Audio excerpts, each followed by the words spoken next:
What's going on, guys? Welcome to the High Ground Retake Checklist. If you learn all of these retakes, you should be chillin' for build fights and get some really good mechanical practice from learning them. We're going to be starting with the easiest ones and work our way up to the harder ones. But before we hop into it, I want to let you guys know that the merch website is back up. We had some downtime while we were getting the new items in the shop. So if you go to the website, you're going to see some new stuff. JivanTV.store, baby. Anyways, let's hop into this video. Like I said, we're starting with the easiest ones, so the first one we're checking out is just going to be infinite 90s. The way you do this is you do 2 regular 90s, and then on that third 90, you need to position yourself at the bottom of the ramp of the next 90, just like I am here. You don't jump on this one, that way you don't get jump fatigue. So it's just 2 regular 90s and then 1 without jumping. Next up, along similar lines, we have another 90 retake. This is one that I've talked about in my Peace Control high ground retake videos, the protected 90. If the enemy is above you and behind you, doing this is a great way to get instant high ground all the time safely. Really, the only difference between this and a regular 90 is that you swing the back wall into position before going into your 90. This blocks the enemy's angle of shooting you and gives you a free 90 to height. Telling you, it works against everyone once you get it down. Next up is actually the first high ground retake I ever learned. This is all it is, what you're seeing right here.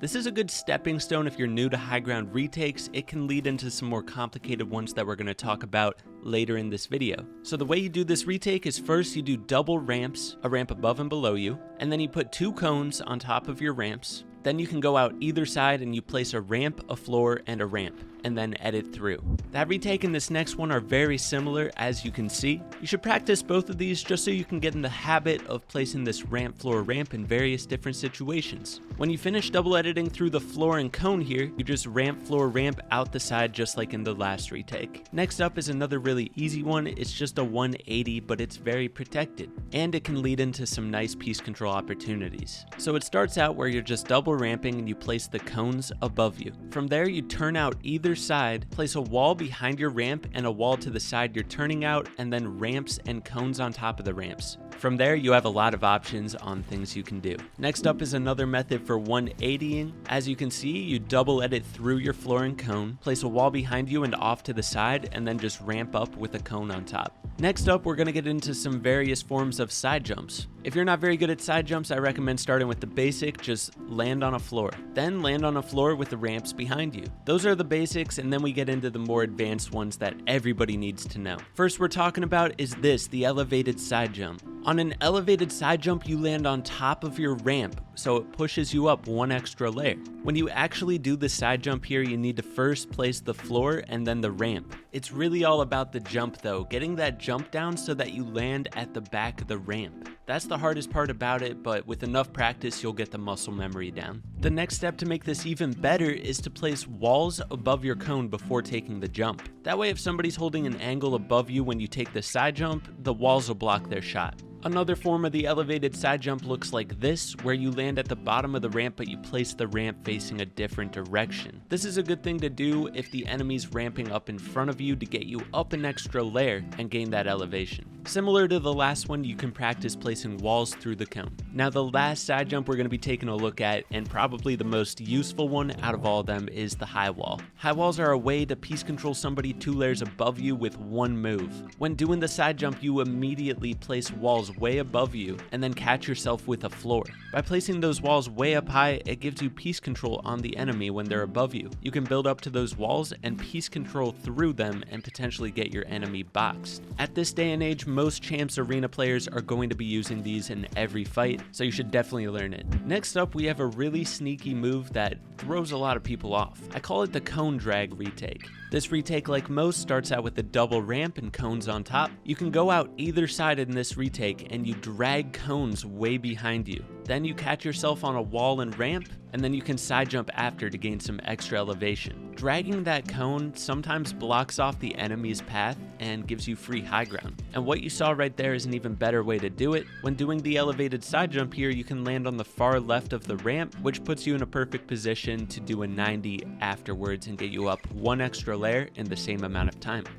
This retake here is one of my favorites because of the variety directions you can go when doing it. So it starts out with the double ramp, and then you double edit through this cone and floor, place a wall after. That's kind of optional, but at this point in the retake, you swing walls and a cone above you. This is the part of the retake where you can go any direction. You can edit through the walls, go out either of the sides, or even go out the top. It gives you a chance to play off the enemy and go whichever way is going to give you the best position on the opponent. So here it is one more time in slow-mo. The most important part about this retake is placing the walls and cone above you. If the opponent's above you, it blocks their point of view.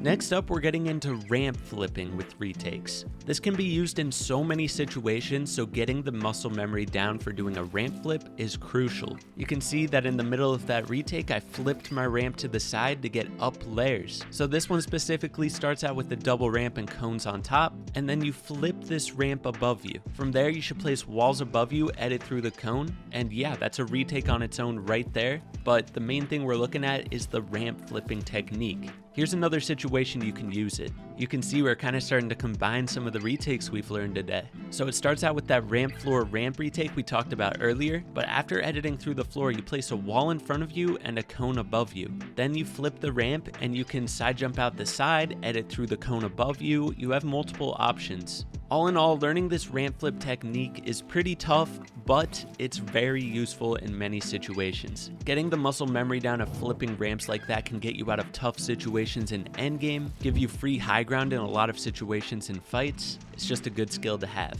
Now that we learned ramp flips, we're gonna head over to cone flips. Cone flips are super useful because it's like a way of 90ing up to high ground without ever exposing yourself. So the way you do this is you double edit through the floor and cone and you place a wall and cone above you. From there, you flip the cone and officially you have done a cone flip. But you can do this more than once. Doing 2 cone flips in a row is a really good way to get up to high ground really fast and really safely. Doing the second cone flip is basically the same thing. You just place the wall and cone above you after doing that first cone flip. If you use edit on release, then you need to have an extra reset button, more than just your scroll wheel. That way you can reset the cone and make a second edit.